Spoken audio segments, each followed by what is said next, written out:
Hello, hello. Welcome to another tutorial video from Analytics Voyage.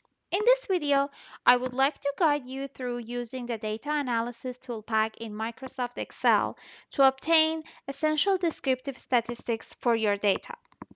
In this video, not only will I show you how to obtain descriptive statistics using this tool, but I also explain what each of them mean. Are you ready? Okay, let's dive into the Excel.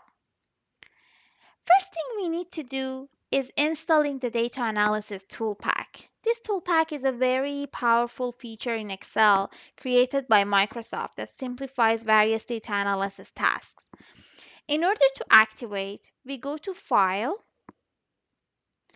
then we select Options, we click on Add-ins, and then in the Manage drop-down, we select the Excel add-ins and go. Now we select the Analysis toolpak and then click OK. So this way we install that. In order to make sure that this is installed properly, we go under the Data tab, and under the Analysis, we should be able to see the Data Analysis. If by any chance you don't see that, just close the Excel file and reopen it, and then you will be able to see it. Okay, now let's learn how to use this tool. We have a set of data here as an example, just to practice together. We have the student ID, age, test score, and hours that they studied. Now we would like to obtain different descriptive statistics for this set of data. First, we click on Data Analysis. Then from the list, we select Descriptive Statistics and then click OK. In the input range, we specify the cells containing the data for which we would like to get the descriptive statistics. Age as an example. We can select the input range in two ways. We can either click on the first cell and drag all the way to the last cell, or we can click on the first cell, press and hold Ctrl, Shift, and down arrow keys simultaneously. This way, all the data in the column C will be selected. This is an easy way, specifically when we are dealing with a large number of data. Remember that if you have label in the first row, for example, similar to what we have here, we need to make sure that we check the label in the first row option. This will ensure that the Excel excludes those labels from the analysis.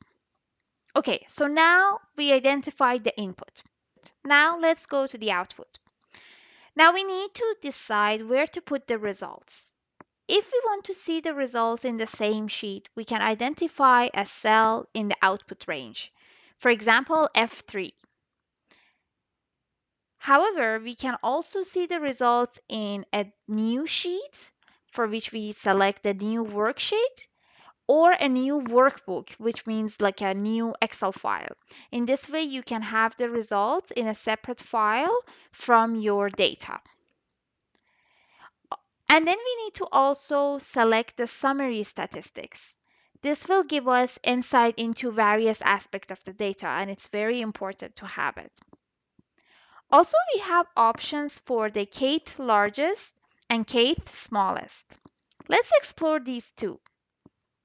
By default, kth largest is set to 1, which means that it will display the first largest value in your data, which is maximum. Kth smallest also by default is set to 1, indicating that the first smallest value, which means minimum. However, descriptive statistics already provide you with the maximum and minimum values. If you wish to explore other ranked values, simply change the number in that field. For example, you can select kth largest or kth smallest to 2, which will give you the second largest and the second smallest value in your dataset. Okay, now everything is set up. We click OK to generate the descriptive statistics. Now that we generated the descriptive statistics, let's take a closer look at the output. Okay, so the first one is mean. Mean is the average value of all your data points. It is calculated by adding up all the values and dividing them by the total number of data points. In this example, the mean value was 32.19, and you can see the equation here. X bar stands for mean, and xi represents each individual data points within your data set, and n is the total number of data points. The next one is standard error. Standard error is an estimation of how much the sample mean is likely to vary from the true population mean. In a simpler way, if you take multiple samples from the same population and calculate the mean, the standard error tells you how much those sample means are likely to vary from the true population mean. So in this example, your standard error is 0.58. The equation also is provided here. SE stands for the standard error. Sigma, it represents the standard deviation of the sample, and n is the total number of the data points. Third measure is median. Median represents the middle value in your dataset when it is sorted in an ascending or descending order. This value separates the lower half from the higher half of your data. In order to get that, first you arrange all your data points in a numerical order. If you have odd number of values, you pick the middle one, and if you have even number of values, you get the average of the two middle values. So in this example, our median was 32. The next one is mode. Mode is the value that appears most frequently within your dataset. In this example, it is 29. If a single value appears most frequently, that's going to be the mode. However, if multiple values have the highest frequency, then the dataset is multimodal. Another measure is standard deviation. It quantifies the amount of variation or dispersion in the dataset. The standard deviation is particularly useful because it gives us an idea of how spread out the data points are around the mean. Higher standard deviation indicates greater variability, while a lower standard deviation suggests that data points are closer to the mean. Here is the equation that we can use to calculate the standard deviation for a dataset. Sigma represents the standard deviation, is equal to the square root of xi minus x bar to the power of 2 divided by total number of data points. Next one is sample variance. It is another measure that gives us an idea of how much data points differ from the mean value. It is equal to the square of standard deviation. Very similar to the standard deviation in terms of the context, actually. However, there are some differences. Sample variance is not in the same unit as the original data, which can make it less intuitive and harder to interpret. Also, because it involves squaring the difference, it is more sensitive to extreme values or outliers in the dataset. This means that outliers can have a significant impact on the sample variance. Kurtosis describes the shape of the probability distribution compared to a normal distribution for your dataset.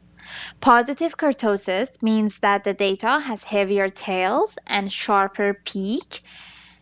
Negative kurtosis means that the data has lighter tails and flatter peak. And zero kurtosis means that the distribution is similar to the normal distribution. The next one is skewness. Skewness is a statistical measure that describes the asymmetry of your data distribution. Positive skewness means that the tail is longer on the right side, indicating that there are more points with higher value. Negative skewness means that the tail is longer on the left side, indicating that more data points with lower value. And zero skewness means that it is a perfectly symmetrical shape. Range, minimum, and maximum. Minimum value refers to the data point that has the lowest value in your data set. Maximum refers to the point that has the highest value in your data set. And range is the difference between these two. Sum is the total of all the values in your data set. Count refers to the total number of non-empty cells or data points within your data set. The last measure provided in the descriptive statistics is the kth largest and smallest. As discussed before, kth largest value is the kth highest value when data is arranged in a descending order. Kth smallest is also the kth lowest value when data is arranged in an ascending order. Since we specified 2 for kth smallest and largest, it gives us the second largest and second smallest value from your database. That concludes our tutorial on calculating and interpreting descriptive statistics in Microsoft Excel. If you found this video helpful, please give us a thumbs up to support this channel. If you have any questions, feel free to ask in the comments below. Consider subscribing for more weekly tutorials. Thanks for watching. Bye bye.